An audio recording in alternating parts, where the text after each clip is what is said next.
안녕하세요. 달빛 낭독입니다. 오늘은 현진건 작가님의 운수 좋은 날을 낭독하겠습니다. 남은 시간도 행복하세요. 구독과 좋아요로 관심을 표현해 주세요. 운수 좋은 날, 현진건. 새침하게 흐린 품이 눈이 올 듯 하더니 눈은 아니 오고 얼다가만 비가 추적추적 내리는 날이었다. 이날이야말로 동소문 안에서 인력 거꾼 노릇을 하는 김첨지에게는 오래간만에도 닥친 운수 좋은 날이었다. 문 안에 들어간답시는 앞집 마마님을 전찻길까지 모셔다 드린 것을 비롯해서 행여나 손님이 있을까 하고 정류장에서 어정어정하며 내리는 사람 하나하나에게 거의 비는 듯한 눈결을 보내고 있다가 마침내 교원인 듯한 양복쟁이를 동강학교까지 태워다 주기로 되었다. 첫 번에 30전, 둘째 번에 50전, 아침 대바람에 그리 흉치 않은 일이었다. 그야말로 재수가 옴붙어서 근 열흘 동안 돈 구경도 못한 김첨지는 10전짜리 100통화 서푼 또는 5푼이 찰깍하고 손바닥에 떨어질 때 거의 눈물을 흘릴 만큼 기뻤었다. 더구나 이날 이때에 이 80전이라는 돈이 그에게는 얼마나 유용한지 몰랐다. 컬컬한 목에 모주 한 잔도 적실 수 있거니와 그보다도 앓는 아내에게 설렁탕 한 그릇도 사다 줄 수 있습니다. 그의 아내가 기침으로 쿨룩거리기는 벌써 달포가 넘었다. 조밥도 굶기를 먹다시피 하는 형편이니 물론 야간첩 써본 일이 없다. 구태여 쓰려면 못 쓸 바도 아니로되 그는 병이란 놈에게 약을 주어 보내면 재미를 붙여서 자꾸 온다는 자기의 신조에 어디까지 충실하였다. 따라서 의사에게 보인 적이 없으니 무슨 병인지는 알 수 없으되 반드시 누워가지고 일어나기는 새로 모로도 못 눕는 걸 보면 중증은 중증인 듯 병이 이대로 심해지기는 열흘 전에 조밥을 먹고 체한 때문이다. 그때도 김첨지가 오래간만에 돈을 얻어서 좁쌀 한 대와 10전짜리 나무 한 단을 사다 주었더니 김첨지의 말에 의하면 그 오라질년이 천방지축으로 냄비에 대고 끓였다. 마음은 급하고 불길은 달지 않아 채 익지도 않은 것을 그 오라질년이 숟가락은 그만두고 손으로 움켜서 두 뺨에 주먹덩이 같은 혹이 붉어지도록 누가 빼앗을 듯이 처박질 하더니만 그날 저녁부터 가슴이 땡긴다, 배가 캥긴다고 눈을 흡뜨고 지랄병을 하였다. 그때 김첨지는 여러와 같이 성을 내며 에이 오라질년 조랑복은 할 수가 없어. 못 먹어 병, 먹어서 병, 어쩌란 말이야. 왜 눈을 바로 뜨지 못해? 하고 앓는 이의 뺨을 한번 후려갈겼다. 흡뜬 눈은 조금 바루어졌건만 이슬이 맺히었다. 김첨지의 눈시울도 뜨끈뜨끈하였다. 이 환자가 그러고도 먹는 데는 물리지 않았다. 사흘 전부터 설렁탕 국물이 마시고 싶다고 남편을 졸랐다. 이런 오라질년, 조밥도 못 먹는 년이 설렁탕은 또 처먹고 지랄병을 하게? 라고 야단을 쳐보았건만 못 사주는 마음이 시원치는 않았다. 인제 설렁탕을 사줄 수도 있다. 앓는 어미 곁에서 배고파 보채는 개똥이에게 죽을 사줄 수도 있다. 80전을 손에 쥔 김첨지의 마음은 푼푼하였다. 그러나 그의 행운은 그걸로 그치지 않았다. 땀과 빗물이 섞여 흐르는 목덜미를 기름주머니가 다 된 외목 수건으로 닦으며 그 학교 문을 돌아 나올 때였다. 뒤에서 인력 꺼! 하고 부르는 소리가 난다. 자기를 불러 멈춘 사람이 그 학교 학생인 줄 김첨지는 한번 보고 짐작할 수 있었다. 그 학생은 다짜고짜로 남대문 정거장까지 얼마요? 라고 물었다. 아마도 그 학교 기숙사에 있는 이로 동기 방학을 이용하여 귀향하려 함이리라. 오늘 가기로 작정은 하였건만 비는 오고 짐은 있고 해서 어찌할 줄 모르다가 마침 김첨지를 보고 뛰어나왔음이리라. 그렇지 않았으면 왜 구두를 채 신지 못해서 질질 끌고 비록 고구라 양복일 망정 노박이로 비를 맞으며 김첨지를 뒤쫓아 나왔으랴. 남대문 정거장까지 말씀입니까? 하고 김첨지는 잠깐 주저하였다. 그는 이 우중에 우장도 없이 그 먼 곳을 철벅거리고 가기가 싫었음일까? 처음 것 둘째 것으로 고만 만족하였음일까? 아니다. 결코 아니다. 이상하게도 꼬리를 맞물고 덤비는 이 행운 앞에 조금 겁이 났습니다. 그리고 집을 나올 때 아내의 부탁이 마음이 캥기었다. 앞집 마마님한테서 부르러 왔을 때 병이는 뼈만 남은 얼굴에 유일의 샘물 같은 유달리 크고 움푹한 눈에 애걸하는 빛을 띄우며 오늘은 나가지 말아요. 제발 덕분에 집에 붙어 있어요. 내가 이렇게 아픈데 라고 모기 소리같이 중얼거리고 숨을 걸그렁걸그렁 하였다. 그때 김첨지는 대수롭지 않은 듯이 아따 젠장 맞을련 별 빌어먹을 소리를 다 하고 있네. 맞붙들고 앉았으면 누가 먹여 살릴 줄 알아? 하고 훌쩍 뛰어나오려니까 환자는 붙잡을 듯이 팔을 내저으며 나가지 말라도 그래. 그러면 일찍 들어와요. 하고 목매인 소리가 뒤를 따랐다. 정거장까지 가잔말을 듣는 순간에 경련적으로 떠는 손, 유달리 큼직한 눈, 우울 듯한 아내의 얼굴이 김첨지의 눈앞에 어른어른하였다. 그래, 남대문 정거장까지 얼마란 말이오? 하고 학생은 초조한 듯이 인력거꾼의 얼굴을 바라보며 혼잣말같이 인천차가 11점에 있고 그 다음에는 새로 2점이든가 라고 중얼거린다. 1원 50점만 줍시오. 이 말이 저도 모를 사이에 불쑥 김첨지의 입에서 떨어졌다. 제 입으로 부르고도 스스로 그 엄청난 돈 액수에 놀랐다. 한꺼번에 이런 금액을 불러라도 본 지가 그 얼마만인가. 그러자 그 돈 벌 용기가 병자에 대한 염려를 사르고 말았다. 설마 오늘 내로 어떠랴 싶었다. 무슨 일이 있더라도 제1, 제2의 행운을 곱친 것보다 오히려 갑절이 많은 이 행운을 놓칠 수 없다 하였다. 이런 50전은 너무 과한데? 이런 말을 하며 학생은 고개를 기웃하였다. 아니오시다. 이수로 치면 여기서 거리가 15리가 넘는답니다. 또 이런 진날은 좀 더 주셔야지요. 하고 빙글빙글 웃는 차부의 얼굴에는 숨길 수 없는 기쁨이 넘쳐 흘렀다. 그러면 달라는 대로 줄 터이니 빨리 가요. 관대한 어린 손님은 이런 말을 남기고 총총히 옷도 입고 짐도 챙기러 갈대로 갔다. 그 학생을 태우고 나선 김첨지의 다리는 이상하게도 거뿐하였다. 다름질을 한다니보다 거의 나는 듯했다. 바퀴도 어떻게 속기 도는지 구른다느니보다 마치 얼음을 지쳐나가는 스케이트 모양으로 미끄러져 가는 듯 하였다.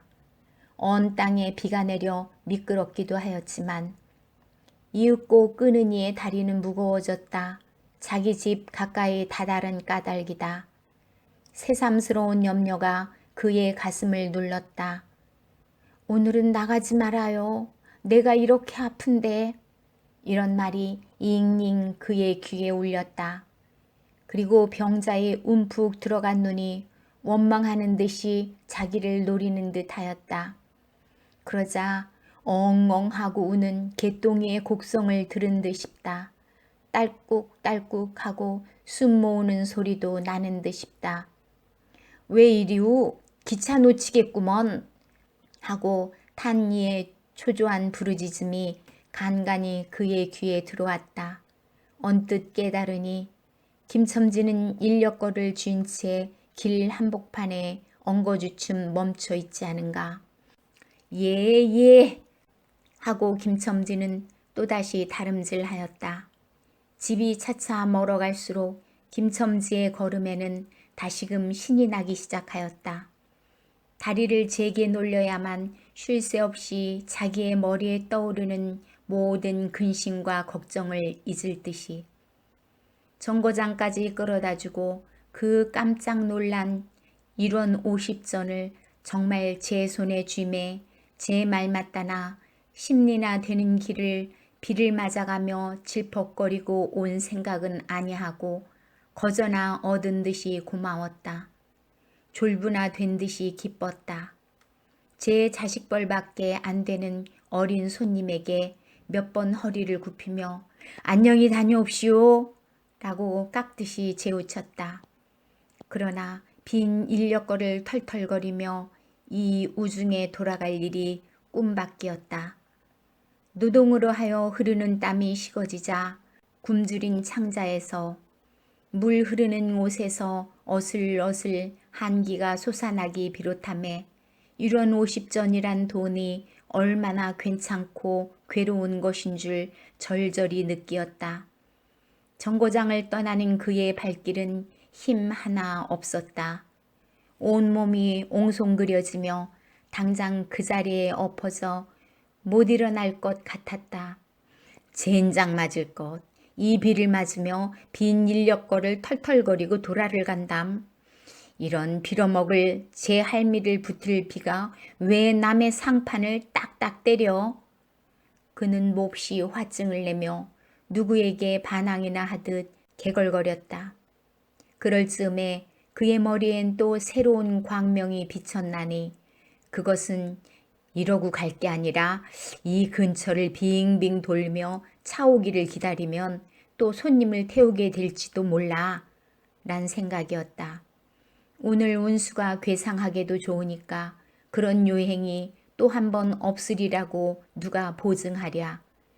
꼬리를 굴리는 행운이 꼭 자기를 기다리고 있다고 내기를 해도 좋을 만한 믿음을 얻게 되었다. 그렇다고 정거장 인력거꾼의 등살이 무서우니 정거장 앞에 섰을 수는 없었다.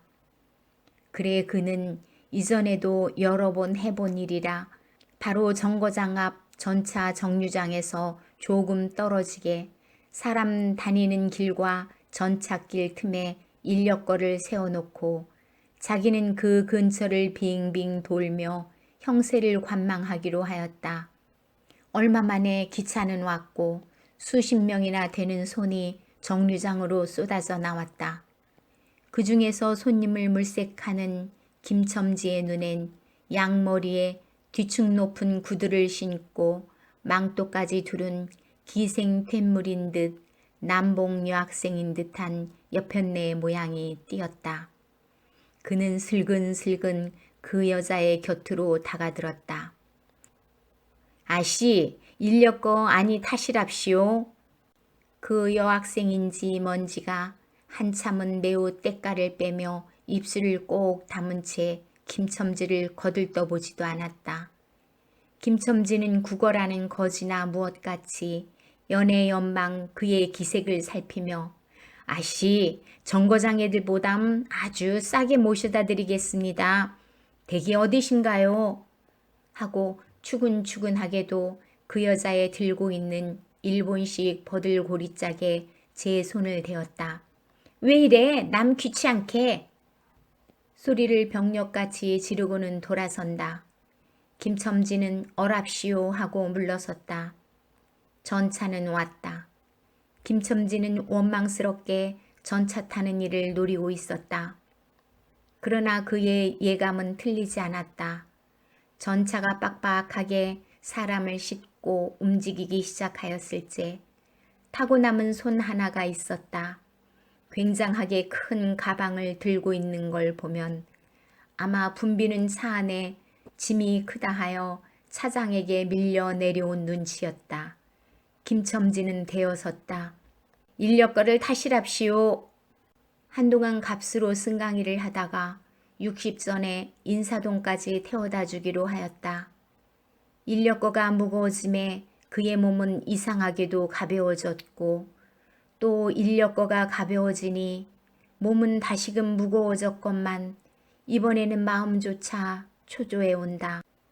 나무 등걸이나 무엇 같고 제 것 같지도 않은 다리를 연애 꾸짖으며 질팡갈팡 뛰는 수밖에 없었다.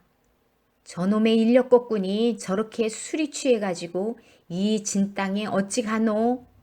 라고 길 가는 사람이 걱정을 하리만큼 그의 걸음은 황급하였다. 흐리고 비오는 하늘은 어둠침침하게 벌써 황혼에 가까운 듯하다. 창경원 앞까지 다다라서야 그는 턱에 닿는 숨을 돌리고 걸음도 늦추 잡았다. 한 걸음 두 걸음 집이 가까울수록 그의 마음은 괴상하게 누그러졌다. 그런데 이 누그러짐은 안심해서 오는 게 아니요. 자기를 덮친 무서운 불행이 박두할 것을 두려워하는 마음에서 오는 것이다. 그는 불행이 닥치기 전 시간을 얼마쯤이라도 늘리려고 버르적거렸다. 기적에 가까운 벌이를 하였다는 기쁨을 할 수 있으면 오래 지니고 싶었다. 그는 두리번 사면을 살피었다.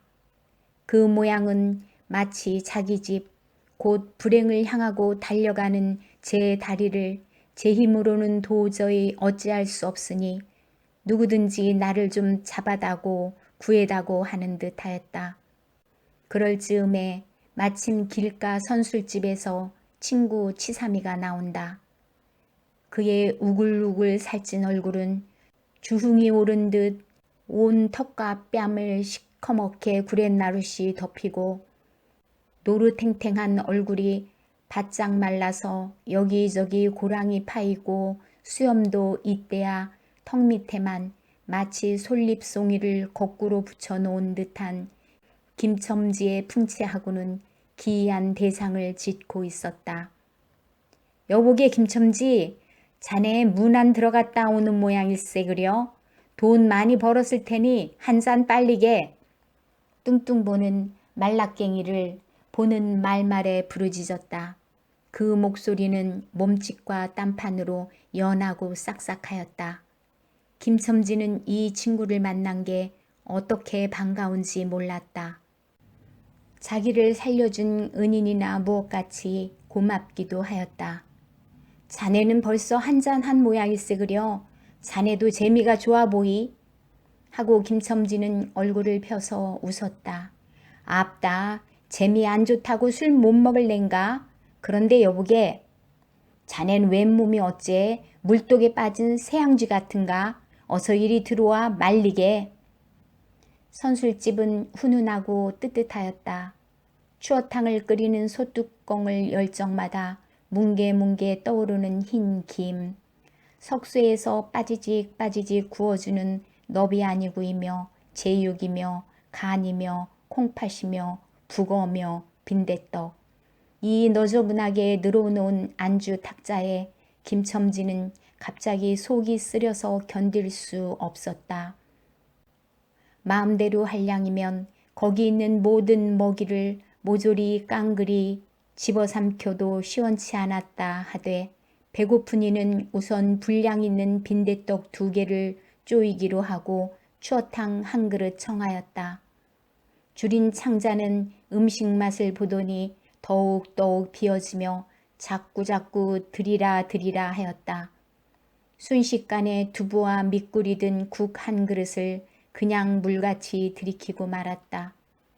첫째 그릇을 받아들었을 때 데우던 막걸리 곱빼기 2잔이 더 왔다. 치삼이와 같이 마시자 원원이 비었던 속이라 찌르르 하고 창자에 퍼지며 얼굴이 화끈거렸다. 눌러 곱빼기 1잔을 또 마셨다.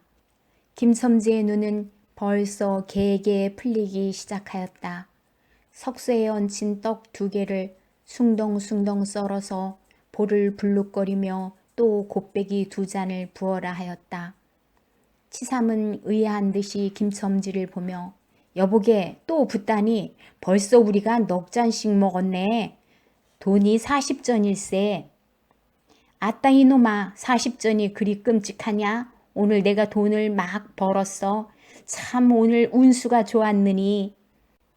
그래 얼마를 벌었단 말인가? 30판을 벌었어 30판을. 이런 젠장 맞을 술을 왜 안 부어? 괜찮다 괜찮아. 막 먹어도 상관이 없어. 오늘은 돈 산더미같이 벌었는데. 이 사람 취했군. 그만두세. 이놈아 이걸 먹고 취할 내냐? 어서 더 먹어. 하고는 치삼의 귀를 잡아치며 취한 이는 부르짖었다. 그리고 술을 붓는 15살 됨직한 중대가리에게로 달려들며 이놈 오지라질 놈 왜 술을 붓지 않아? 하고 야단을 쳤다. 중대가리는 히히 웃고 치삼이를 보며 문의하는 듯이 눈짓을 하였다. 주정꾼이 이 눈치를 알아보고 화를 버럭 내며 애미를 붙을 이 오라질 놈들 같으니 이놈 내가 돈이 없을 줄 알고 하자마자 허리춤을 흠척흠척 하더니 1원짜리 1장을 꺼내어 중대가리 앞에 펄쩍 집어던졌다. 그 사품에 몇 푼 은전이 짤그랑하며 떨어진다. 여보게 돈 떨어졌네. 왜 돈을 막 끼었나? 이런 말을 하며 일변 돈을 줍는다. 김첨지는 취한 중에도 돈의 거처를 살피는 듯이 눈을 크게 떠서 땅을 내려다보다가 불시에 제 하는 짓이 너무 더럽다는 듯이 고개를 소스라치자 더욱 성을 내며 봐라 봐 이 더러운 놈들아 내가 돈이 없나 다리 뼈다구를 꺾어 놓을 놈들 같으니 하고 치삼이 주어주는 돈을 받아 이 왼수의 돈 이 육시를 할 돈 하면서 팔매질을 친다. 벽에 맞아 떨어진 돈은 다시 술 끓이는 양푼에 떨어지며 정당한 매를 맞는다는 듯이 쨍 하고 울었다. 곱빼기 2잔은 또 부어질 겨를도 없이 말려가고 말았다. 김첨지는 입술과 수염에 붙은 술을 빨아들이고 나서 매우 만족한 듯이 그 솔잎송이 수염을 쓰다듬으며 또 부어 또 부어 라고 외쳤다. 또 한 잔 먹고 나서 김첨지는 치삼의 어깨를 치며 문득 껄껄 웃는다. 그 웃음소리가 어찌나 컸던지 술집에 있는 이의 눈이 모두 김첨지에게로 몰리었다. 웃는 이는 더욱 웃으며 여보게 치삼이 내 우스운 이야기 하나 할까? 오늘 손을 태우고 정거장에까지 가지 않았겠나? 그래서 갔다가 그저 오기가 안 됐대 그려. 그래 전차 정류장에서 얼음얼음하며 손님 하나를 태울 궁리를 하지 않았나? 거기 마침 만화님인지 여학생이신지 요새 어디 논다니와 아가씨를 구별할 수가 있던가? 망토를 잡수시고 비를 맞고 서 있겠지. 슬근슬근 가까이 가서 인력거를 탑시랍시오 하고 손가방을 받으라니까 내 손을 탁 뿌리치고 획 돌아서더니 왜 남을 이렇게 귀찮게 굴어? 그 소리야말로 꾀꼬리 소리지. 허허. 김첨지는 교묘하게도 정말 꾀꼬리 같은 소리를 내었다. 모든 사람은 일시에 웃었다. 빌어먹을 깍쟁이 같은 년. 누가 저를 어쩌나? 왜 남을 귀찮게 굴어? 아이고 소리가 채신도 없지. 허허. 웃음소리들은 높아졌다. 그런 그 웃음소리들이 사라지기 전에 김첨지는 훌쩍훌쩍 울기 시작하였다. 치삼은 어이없이 주정뱅이를 바라보며 금방 묻고 지랄을 하더니 우는 건 무슨 일인가? 김첨지는 연에 코를 들이마시며 우리 마누라가 죽었다네. 뭐? 마누라가 죽다니? 언제? 이놈아, 언제는 오늘이지. 예끼 미친놈, 거짓말 마라. 거짓말은 왜? 참말로 죽었어. 참말로. 마누라 시체를 집에 뻗을쳐 놓고 내가 술을 먹다니. 내가 죽일 놈이야, 죽일 놈이야. 하고 김첨지는 엉엉 소리내어 온다. 치삼은 흥이 조금 깨어지는 얼굴로 원 이 사람아, 참말을 하나 거짓말을 하나 그러면 집으로 가세 가 하고 우는이의 팔을 잡아당겼다. 치삼의 끄는 손을 뿌리치더니 김첨지는 눈물이 글썽글썽한 눈으로 싱그레 웃는다. 죽기는 누가 죽어? 하고 득의 양양. 죽기는 왜 죽어? 생때같이 사람만 있단다. 그 오라질년이 밥을 죽이지. 이제 나한테 속았다. 하고 어린애 모양으로 손뼉을 치며 웃는다. 이 사람이 정말 미쳤단 말인가?